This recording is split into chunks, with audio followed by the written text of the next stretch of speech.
And viewers, we start with the top story, the Moran Emergency Landing Facility. That's also an ELF.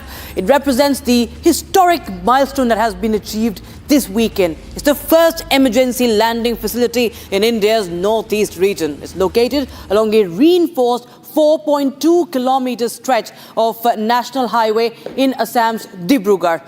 This dual-use infrastructure seamlessly functions as a regular highway under normal conditions, but transforms into a fully operational airstrip during contingencies. And Prime Minister Narendra Modi just this Saturday has landed aboard the C-130J Super Hercules aircraft on the Moran bypass, marking the formal inauguration. Now, talking about the strategic importance of it, this ELF holds immense significance because of its position in Upper Assam. That's roughly 240 to 300 kilometers from the line of actual control with China and near the Myanmar border, in a region that has been marked by tense frontiers and China's own dual-use highway airstrips and advanced airfields in Tibet. The facility bolsters India's defense posture, providing rapid underway runway options for military aircraft, including fighters up to 40 tons. Just take a quick check of the inauguration and the display of our air power.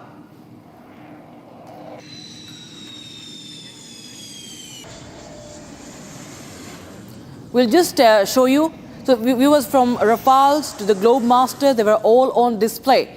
And in Moran, Republic TV has been reporting from the Moron Airstrip in Assam. And we'll just tell you what this lifeline really means for this for India, the strategic significance of it. We'll just go full frame with the information on that. It's 300 kilometers away from the China border. Remember, viewers, that there has been a lot of infrastructure build-up from China near the LAC. Now, India has also put up this airstrip just 300 kilometers away from the LAC. This is near the China border, and it's 200 kilometers also, importantly, from the Myanmar border. And this is where, on Saturday, this airstrip has been inaugurated. It's an alternative runway in event of conflict. It's actually a highway that has been turned into a runway, and it enhances the rapid deployment in northeast region. There has been a lot of talk about securing northeast in the recent times, viewers, and this comes right in time. It's equipped for fighter jets, choppers, and the transport planes as well. And this is why we see that this is one of the first such in the region of Northeast. It also helps in airlifting relief material, because in times of floods, in times of natural disasters, this airstrip will be very, very essential. And beyond the conflict also, another uses the evacuation efforts, building for security and disaster response, as we just told you. So that is the importance, and we'll just go across to our defense expert, Indian Air Force veteran, Group Captain Anant Mathur, joining us on the broadcast. Very good afternoon to you, sir. And Group Captain Mathur, this is very much close to the China border and also to Myanmar border, a runway from a highway to a runway. Sir, if you could just shed some light on the strategic importance of this. Hi, good afternoon, Rakshita. This is the Valentine's Day gift by the Indian Air Force and the Prime Minister to the country. The importance of this has to be ascertained in light of Op Sindoor also, because you understand that how Indian Air Force had taken out the airfields of Pakistani Air Force, and they had rendered them unusable. Under these circumstances, it is extremely important for our fighters which are there in the air at any given time to have an emergency landing facility should such a situation arise in our context. The second aspect that has been brought out by you also is the help in terms of disaster relief. In disaster relief, not only should we have an airfield, equally important, we need helipads. So there is a proposal for putting on helipads in high areas so that even if there is flooded all around them, helicopters can safely land. We all know that Brahmaputra basin every year has a flooding problem, and the help provided by the Indian Air Force is vital in ensuring that relief operations are carried out. As far as China is concerned, there are several dual-use airfields across the border, and India over the last decade has been making very strong efforts. There are a total of 9 emergency landing fields planned for in the Northeast region, including 5 in Assam, and this is just the start of the first one. So expect these to develop at regular intervals over the next decade as we fortify our defense posture in the Northeast. Absolutely, sir. That, of course, becomes very, very important as far as the strategic location of this is concerned, sir. Do you expect that some more of, more such moves will be taken up in future? And if so, where you think is it important to provide such a boost? See, definitely, like I told you, 9 are being planned in the Northeast, and out of these, 5 are in Assam. Doctrinally, right now, we are referring to them as emergency landing fields. The phase 2 of using an emergency landing field, the moment you provide refueling facilities and arming facilities, it becomes a virtual airfield which can be prepared within a few days' notice. It would require logistical support to ensure that if an aeroplane lands there after a mission, you can refuel it. If the missiles have been expanded, you put the missiles on. If the bombs have been expended, you rearm it with those bombs. And once that is done, the aircraft is ready for the next mission. Right, it can ensure shorter turnaround times. It can ensure quick, what we call as TRS, or a turnaround servicing for the aircraft for the next mission. So that's the level 2 of the ELF.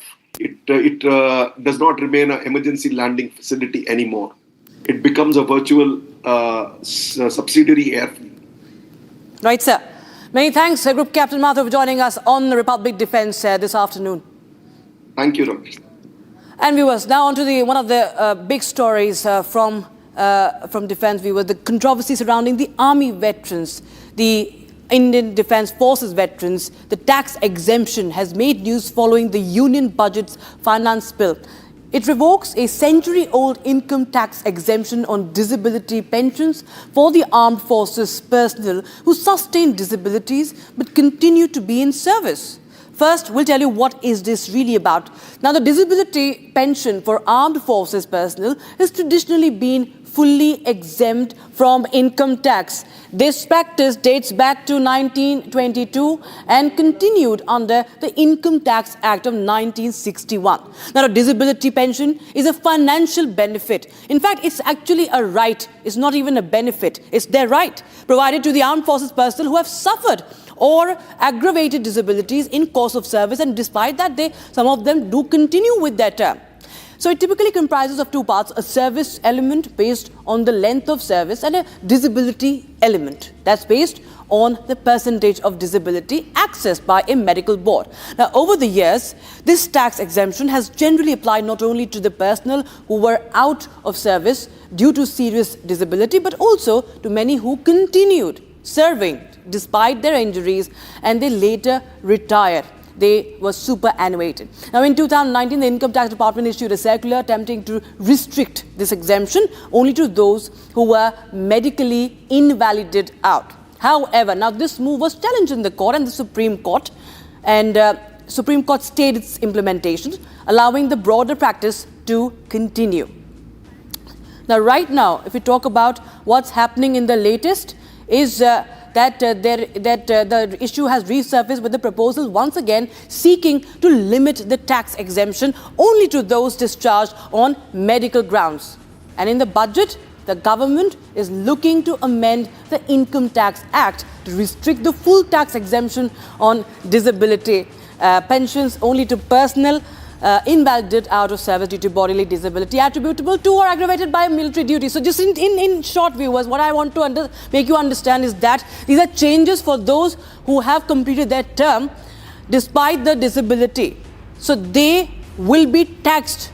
They will have to give income tax. No disability income tax really for them. And we're being joined by our defense expert, Colonel Rajiv Bagga, joining us on the broadcast for more on this. Colonel Bagga, many thanks for joining us on Republic Defense once again, sir. Now, this is an issue that has angered many veterans. Thousands of, retired army personnel, retired defense forces, personnel will be affected by this, sir. What is your reaction? Because you have also led a fight, for such, on such issues, sir. How do you react to this, this move by the government? Good afternoon, Rakshita. Firstly, thanks a lot for inviting me on your platform. You see, like as you mentioned that I'm a veteran. After spending 32 and a half years of glorious, unblemished service in Indian Army, and out of that, 20 years in Kashmir Valley combating terrorism, and that too when I was in RR in Black Commandos or with my battalion. And when I supernated with a disability. That is 50%. I lost my hearing in the line of duty when I was there in the Kashmir Valley combating terrorism. Anyway, that's a different issue. Like I have also started getting my disability pension 3 months back only after the retirement of my 3.5 years. I fought for it. What surprises me that, the think tanks who say is sitting there, why they are not have considered the scars which we have carried on, not only our body, I will say that our like mind, soul, or whatever the other family suffered.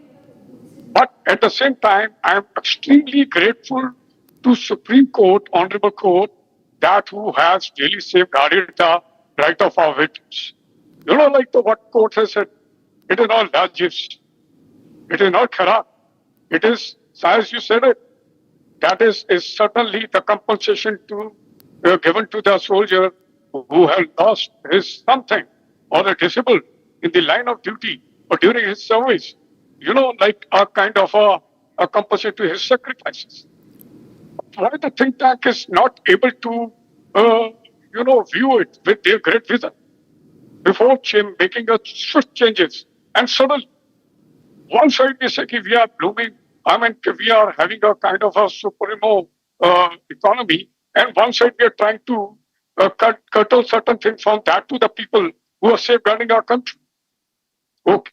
As a veteran, like sacrifices part I will talk about subsequently.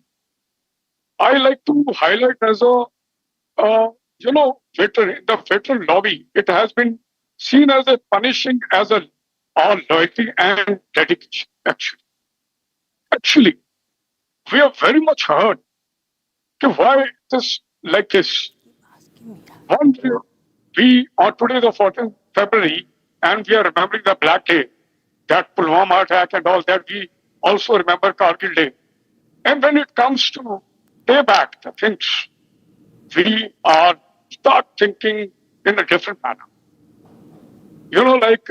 I read somewhere the quote, when the country, they start forgetting the loyalty, sacrifices, valor of their soldier, there is something is wrong. As an army personnel, it's not me, there are thousands like me. If I give you example, General Ian Cardozo, who didn't think twice to cut his own limb. He told the Gurkha, he cut my limb because he got hurt in 71 war. That is the level of dedication. And the person thereafter proved his caliber. And, he proved that is still fit. These are the people who inspire the younger generation of the future forces. And the person who has got capacity to endure to complete the service still got something to give to the country as an instructor or as something in the academy. I remember my India Coast Guard, they keep telling me they had an instructor, Colonel Kaul, who lost his eyes in a Sri Lanka, and proudly he used to take pride in it. They are the inspiration. My question is, do you think that the great warrior, that tiger, Honorable Captain Yogendra Singh Yadav, Paramveer Chakra, who supinated, and you know that man, he flew 17 bullets. Now you're telling that we will, no, thank you very much. No, sir. Please recognize, what exactly we are lost, which we are not asking. The losses are there. 90% of our veterans have not seen their children growing in front of their eyes.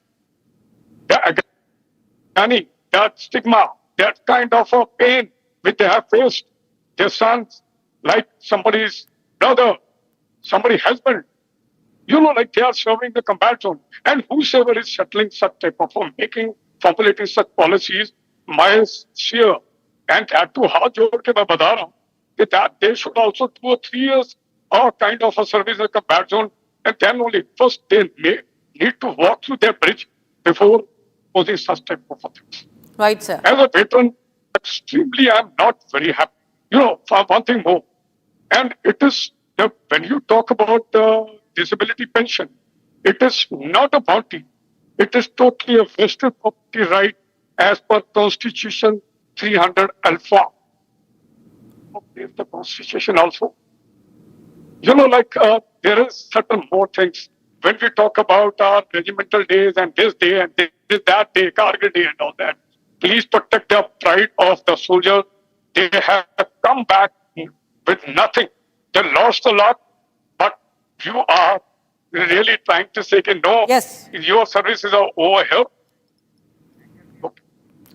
Colonel Bagga, you feel that this is, because the veterans say that this is a very, very discriminatory move, and it somewhere, also, puts a burden on the loyalty of our defense forces who have continued. It includes even former army chiefs. It also includes someone like Field Marshal Sam Manekshaw, who continued despite taking bullets in his stomach, sir.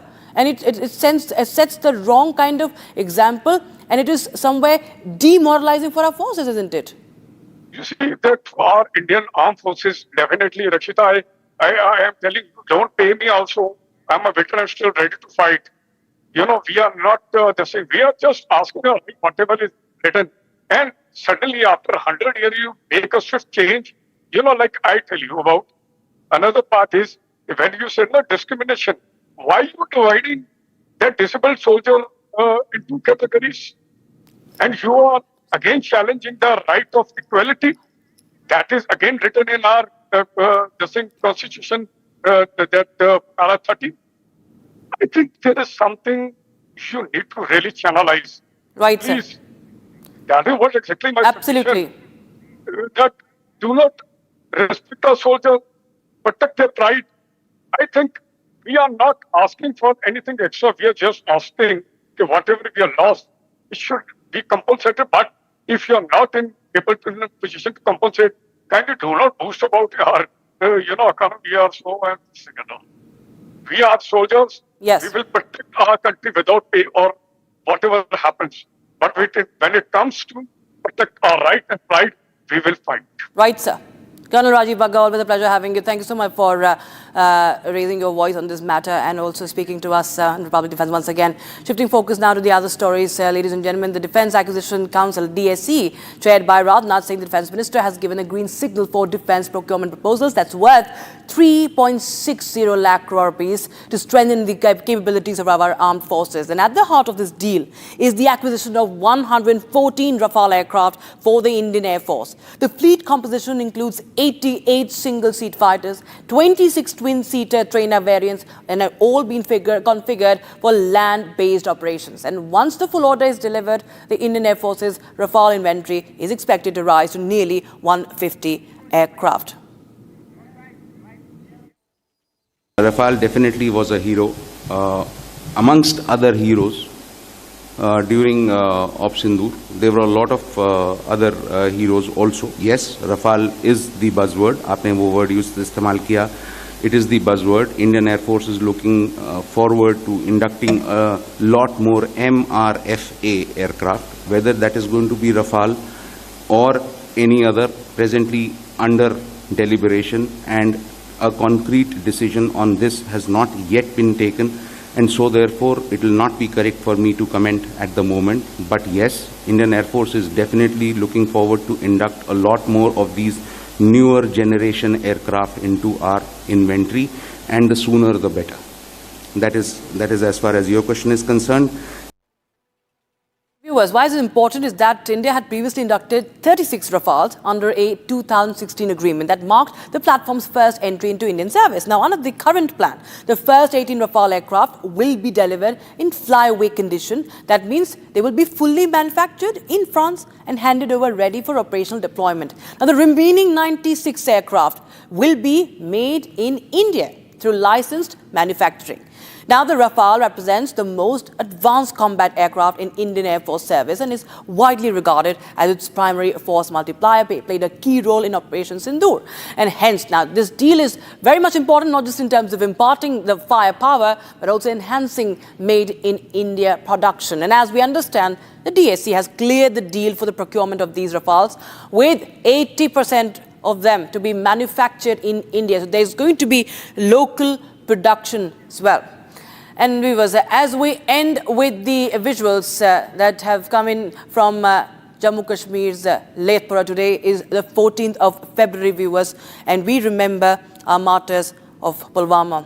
The 185 CRPF battalion headquarters wreaths were laid as we remember the martyrs of Pulwama attack. 40 of our CRPF jawans sacrificed their lives in the attack by a suicide bomber and a convoy carrying our CRPF personnel. The cowardly attack is remembered today, in the stories of braveries being remembered today. They are India's eternal heroes. Here's a tribute to them. Thanks for watching. Jai Hind.